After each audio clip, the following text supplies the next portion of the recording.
Hello beautiful people! Today I'll be ranking my Natasha Denona palettes. I have a total of 10, which are 5 are the mini palettes and the other 5 are the larger palettes. So I'll start off with ranking the smaller palettes, the mini palettes, and go on to rank the larger palettes. So in position number 5 is my Natasha Denona Mini Lila palette. The reason I chose this as the 5th position is because I don't usually use this shade so much, and the formulation of the shadows I feel are not as smooth as the other palettes as well. So the reason I got this is because I wanted to try her palettes and they were having a sale the last time. For this palette, the outstanding shade is this one here.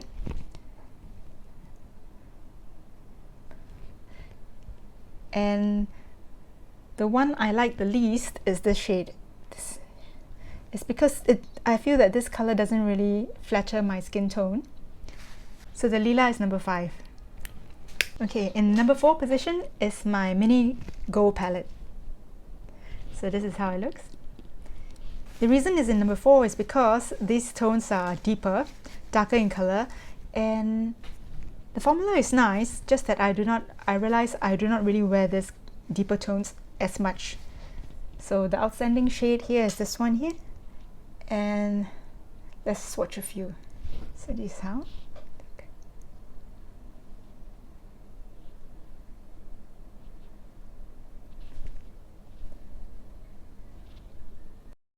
And rank in number 3 is my mini nude palette.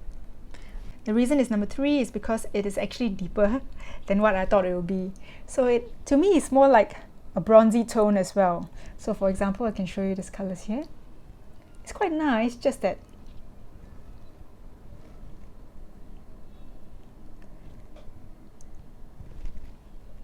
I found it deeper in color. Rank number 2 is Mini Zendo. When I saw this online, I was attracted by the color scheme, and it's actually on a warmer tone. Let's swatch with a few colors.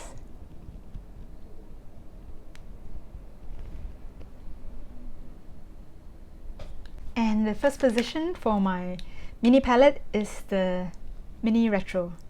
I took a little while to get this because I wasn't sure whether I liked the color scheme, but it ended up being my favorite because it actually has a very sweet color and it does look quite flattering. So on days that you like to have a natural look, a sweet look, this will come in very useful.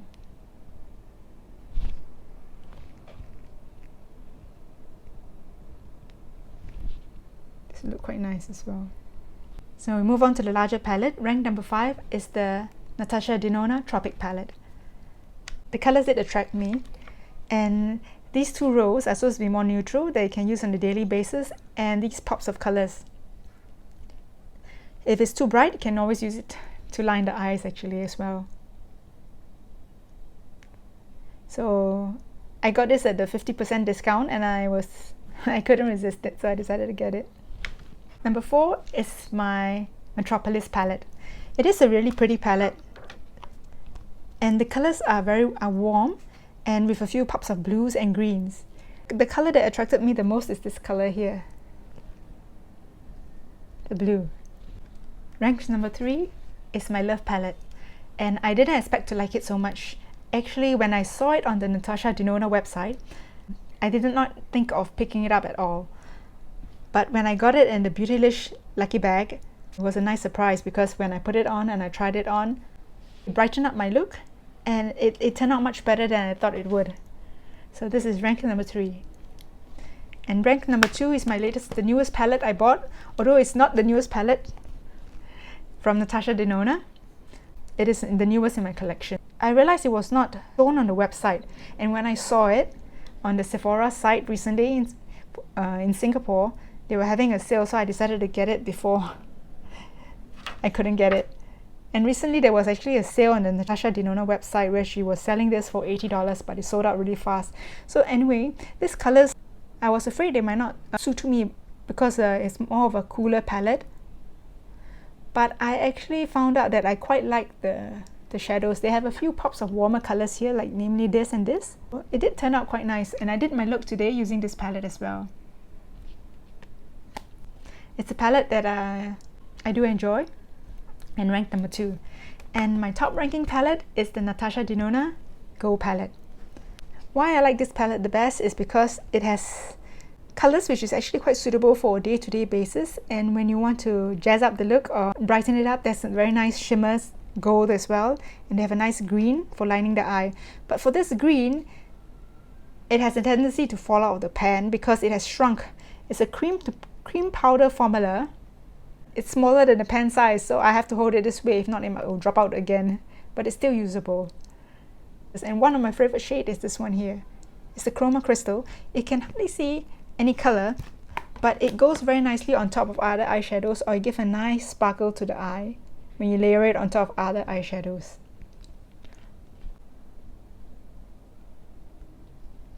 If you just put this, and to layer the Chroma Crystal on top,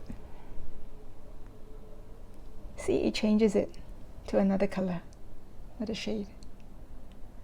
Okay, so these are my rankings for the palettes that I have. I do like all of them. Of course, I do like some a little more than the others. Her eyeshadow palettes are well known to be a luxury brand where the mattes are very smooth, buttery, and blend out easily. They last the whole day. The shimmers, metallics, chroma crystals are also very beautiful and fine, and they do look quite flattering on the eyes as well. It does not look chunky on the eyes, and she has ingredients that are also nourishing to the skin. All these makes this eye palette a very attractive palette to collect perhaps, and also to use. Are there any palettes that you yourself like a lot and think is really worth getting? Do feel free to share in the comments below. I look forward to learning more from you as well. Till the next video, stay beautiful. Bye!